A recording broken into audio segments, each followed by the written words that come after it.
Hello everyone and welcome back to our YouTube channel. In today's video, I am going to show you how you can edit a Weebly site once it is already published. And for that, firstly you have to open your web browser and from there go to Weebly's official website, that is www.weebly.com.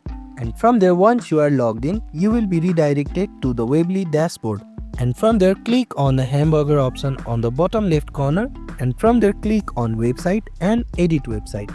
And here you will get the list of all the websites that are already published. Currently I have not published, so it is already saying not published, but if your site is published, you will get an option of published. Then click on it and click on the option saying edit. From there you will be redirected to the Weebly editor.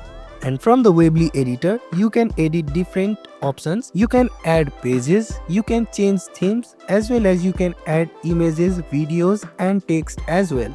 And once you are done with all the editing, click on the publish option which is located at the top of the navigation bar. And now you know how you can edit a website that is already published in Weebly.